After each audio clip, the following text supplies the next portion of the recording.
Hey, it's OffTrack Wes, and it's another day of FEF. After analyzing characters like Hubert, Felix, and Ingrid, who represent archetypes or ideas we're used to seeing in Fire Emblem, the loyal retainer, the chivalrous knight, and the stoic swordsman, for the two golden deer characters I decided to look at, I wanted to focus on characters I deeply related to, which is unfortunately not Claude, for now at least. That's a video for another day. Rather, the two golden deers I'll be focusing on are the classes Healer and Archer, Marianne and Ignatz, starting with Marianne herself. Marianne Edmund, who's the adopted daughter to one of the nobles of the Leicester Alliance, bears the crest of the beast.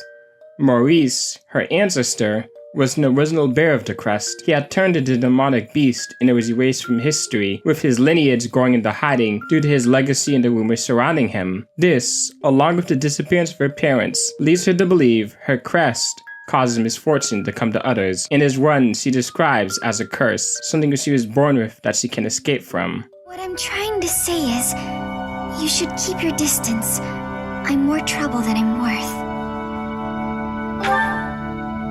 You only say that because you don't know the real me. Her beliefs about her crest inform us about the lies she believes about herself, that her life has no value, and she's only a burden to other people. It's deeply depressing, but Marianne feels everyone would be better off without her. She has an incredibly low opinion of herself, and is a character that struggles to love and accept herself. The question, how does someone learn to love themselves? In her earlier supports, we explore the beginning of this question, in several of her relationships with the rest of the Garrick Mock students. With Ferdinand, he questions why she isn't happy being a noble, and that she should take responsibility for being one, which is probably the worst thing he can say. Have you ever considered projecting more confidence? Your every word is laden with pessimism, and devoid of enthusiasm. To gain the trust of commoners, you must appear self-assured at all times. I have no need to earn the trust of the common people as a noble. All I want is to live a quiet life, and to not be a bother to anyone. I dare not hope for anything beyond that. But you are the only daughter of the esteemed Margrave Edmund. Regardless of what you hope for, you must concede that you have inherited certain responsibilities by virtue of your birth. If that's the case, then I don't care to be a responsible person. Farewell. It's the circumstances of her birth, being born into nobility and having a crest, that caused her so much pain. I understand, but that's why I said I don't care to be responsible. I had no say in the matter. Marianne, My parents and I have suffered because of this bloodline and crest. Even so, I am prepared to do what I must, as the daughter of a noble family. But to be told that's still not enough, I just...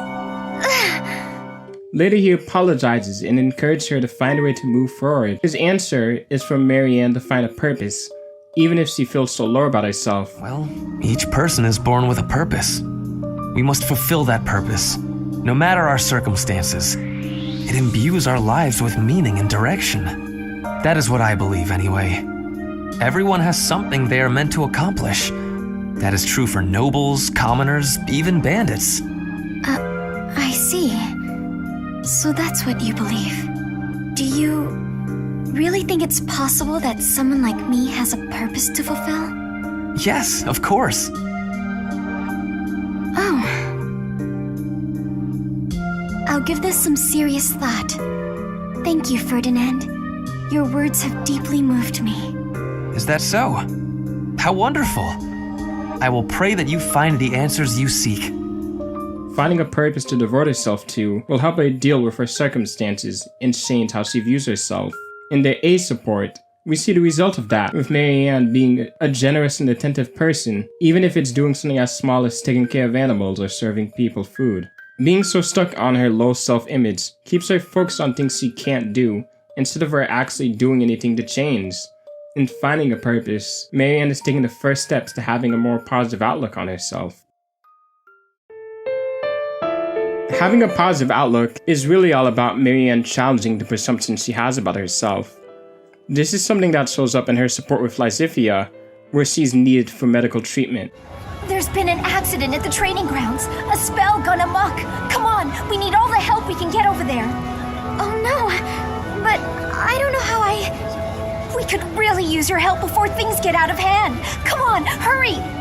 I don't think I would be much help. Oh, for the goddess's sake! You won't know unless you try, will you? Don't decide you're of no use without even giving it a shot. Fine then. Forget it. I'll go on my own. You can just stand here and stare at the wall. Lizithia is incredibly frustrated with Marianne's pessimism, stopping her from going to help because she feels she'll only make the situation worse. But she later apologizes for her harshness, knowing how sensitive Marianne can be, only to find her negatively spiraling because of how bad she feels about getting in the way. Marianne feeling like a burden makes her deeply apologetic and sorry for even being around other people, which is just hard to see. She constantly feels like she has to apologize for just existing, as if she's stepping over an invisible line she shouldn't cross. I'm someone that's just sorry way too much too, and have been called out on it several times. Seeing that in her and later Ignatz is just rough. It's like the game is calling me out. I digress though. When Lizithia later returns to ask for help with animals, she catches Marianne's negativity and calls her out on it. For crying out loud! Why do you always have to admit defeat before even giving yourself a chance? My advice would probably just put everyone in danger. You'd be better off without me. This is beyond ridiculous. You're impossible. You seem convinced you're some sort of cursed being, destined to bring doom and gloom to anyone you encounter. Well, why do you have such a terrible opinion of yourself? How could you possibly be so dense?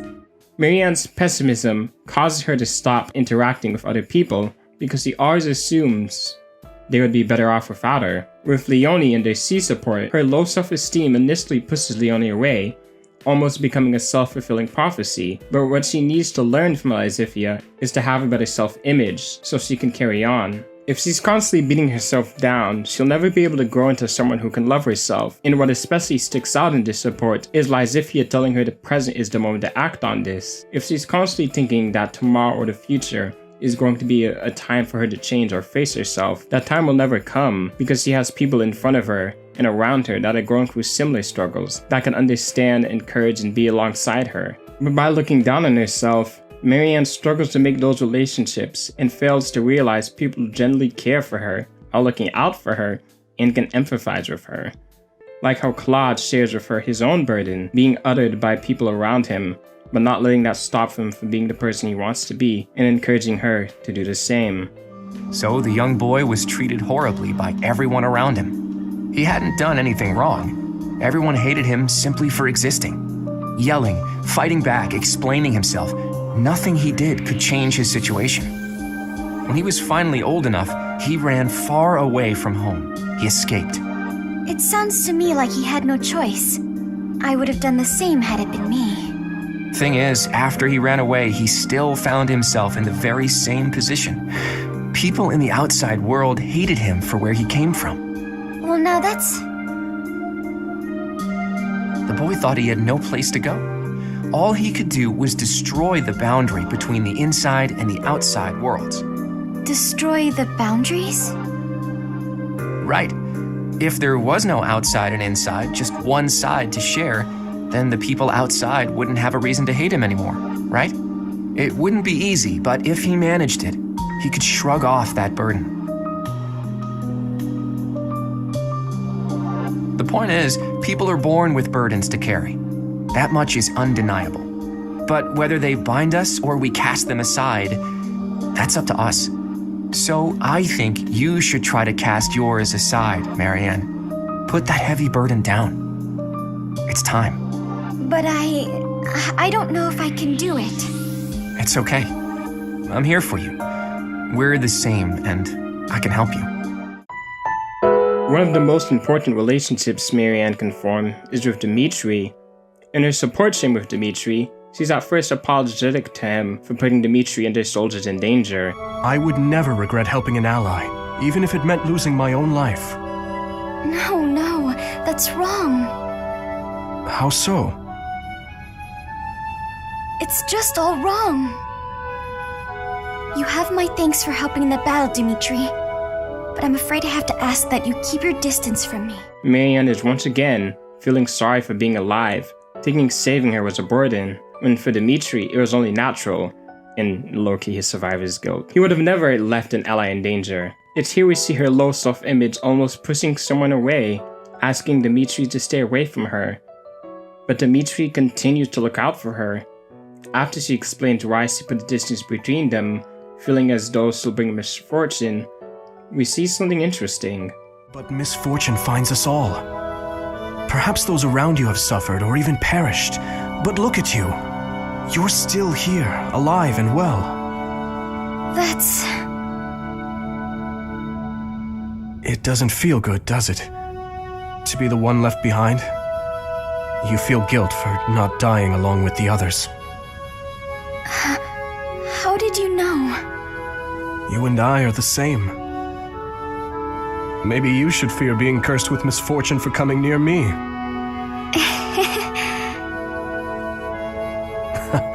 A smile and a laugh. Coming from you, that's a rarity. This must be my lucky day. I just find the idea amusing. It's strange to think that someone like you could have anything in common with me. Is it so terrible a thought? No, it's not that. It actually makes me happy. As though there's finally someone who understands how I truly feel. Here's a surprise. The very person she was pushing away can completely understand what she feels. They're both sensitive people that don't want those they care about getting hurt and have an amount of self-hatred for themselves because of it. But here they don't feel alone anymore, finding someone who can completely understand them. If Dimitri hadn't been persistent or I'd have been vulnerable enough to open up, they may have never found how much they could relate to each other. It's also important to note, in most of Marianne's other ace supports, they have her follow a chain of different people, offering her ways to be positive or just cheering her up, which is fine. But in her ace support with Dimitri, it's different. He doesn't tell her that. If that is so, then carry on as you are. There is no need for you to force yourself to smile as your soul bleeds. But please, whatever you do, do not give up on yourself or your precious life. What do you mean?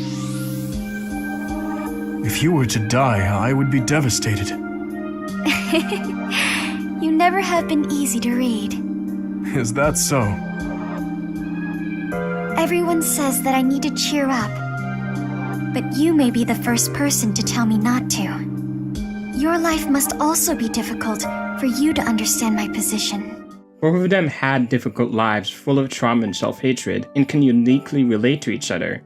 Cheering up isn't always easy, nor is being positive, but learning how to carry on with the people you choose to spend your life with, friends and otherwise, surely makes it easier to carry on, especially when they can understand what you're going through. Though, a more positive and confident Marianne, who's learning how to carry on, is something we see post-time skip. One of the stronger points of Tree Houses is how the time skip affects support conversations. Doing the supports in order gives the feeling that the character's growth and development is consistent, and that's something we see with Marianne, where she seems generally much more brighter and happier, especially when she's smiling and laughing with her friends. Even her relationship with her quest is something that changes over time, with Linhardt reassuring her quest does not bring harm to others, and Hanuman encouraging her to accept her quest as part of her, even if it's something that brought her grief or torment for her life, something which she starts to take the first steps to do. I'm beginning to feel that I should accept who I am. I thought it might be time to change my training regimen, to utilize my crest, even if just a little. What a splendid thought. Quite exceptional. May I ask how it is you've reached this conclusion? I admit, I did not imagine my words would do much to sway you. The truth is that I was already considering it before we spoke. All of my allies work relentlessly to achieve their goals, both on and off the battlefield. Seeing this, it occurred to me that I have nothing to work toward. I'm no use to anyone. If I could accept who I am, even a little, I might be able to change that. I was still considering, but after we spoke about it, well... Well, indeed. So it seems my words resonated with you after all. I'm sorry. I know I'm not the best at communicating, but it's true. Your words gave me a lot to think about. They helped me come to this decision. Whatever my crest, it should serve me. That's it. Exactly right, Miss Marianne. That's not to say I've accepted it completely, but I refuse to continue living in fear of myself. Marianne is one of the most devout characters when it comes to the Church of Cheros. When we find out what's at the core of her prayers, it reveals something very dark and depressing. Do you remember the time you asked what it was I prayed for? Yes, but that wasn't the case. Back then, I felt that my life served no purpose and that I was nothing more than a burden. In truth, I was begging the goddess to take me to her. That was my daily prayer. Her prayers for her death in the past shows us the extent to which she didn't love herself, which is very sad to see.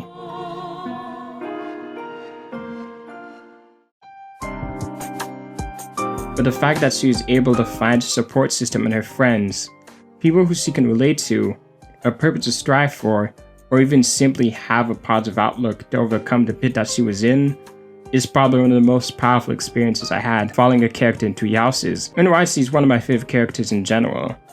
Seeing her development actually got me really emotional, and I felt myself cheering for her happiness by the end. The fact that she can learn to move forward even without her friends because of the experience and memories she had with them also shows this isn't something that's necessarily codependent. Her soul ending shows this, where she ends up being a public speaker and growing a closer relationship with her father, which is a surprisingly nice turn for her, and in the case where she does have a paired ending, she's able to share her life with someone that accepts her after she finally learned how to accept herself. Even in her S support with Byleth, where she actually proposed to him. No, I've been considering what would be the best course for my future, and... Well, here, please, won't you take this? I'm sorry for surprising you with this so suddenly. In truth, I've surprised even myself. It's unthinkable that someone who spent their entire life avoiding people could offer you a ring. But who I am now, it's all thanks to you. I think it shows that she'll take initiative in whatever will make her happy in the future, rather than being stuck, paralyzed by fear. One last support I want to look at is her B support with Ignatz, where he takes her to see the sunset. There, right there. Perfect. Now open your eyes. Ah, the town is glowing from the sunset. Yes.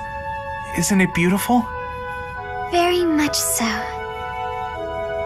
I was looking at it earlier and I thought to myself, I have to show Marianne. But why me? Because you're always looking at your shoes. You never get a chance to appreciate the scenery. Oh, See, the best thing about the scenery is, it's always changing. With the weather, the time of day, the season. So every view is unique. Never to be repeated. If no one sees it, it's lost. One of the biggest aspects of Marianne's character is how she's literally always looking down, avoiding eye contact with others. Coupled with her self-image, likely has her lost in her head, so lost that she can't see the beauty of life right in front of her. When she's always looking down, she's feeling down, and she's missing people, connections, and experience that could save her from the pit she feels she's in. This is my favorite support in the game, and Iggy is her homie for showing this to her, something beautiful she would have missed, and a memory and experience she can always hold. Sometimes when in a deep depression, we just need someone to pull us out of it, and I'm sure this is a moment she'll never forget, all because she was able to stop looking down. I was in an incredibly dark place when I first played Three Houses. Probably one of the worst places in my life. I felt lost, confused, detached. I didn't want to talk to anyone because I always felt they would be better off without me. It was bad. Funny enough, one of the reasons I could relate to Marianne is because I was also born with something out of my control that made my life considerably worse, and there was nothing I could do to change it. I'm sure that the optics of a sad girl who the player just wants to make feel better is weird, or there are other arbitrary problematic things you could take from this game or this character, but I don't care. When I played this game, I found a character I heavily understood, and to be able to see her get out of the pit of her depression meant so much to me. For that, Marianne in Three Houses will always have a place in my heart.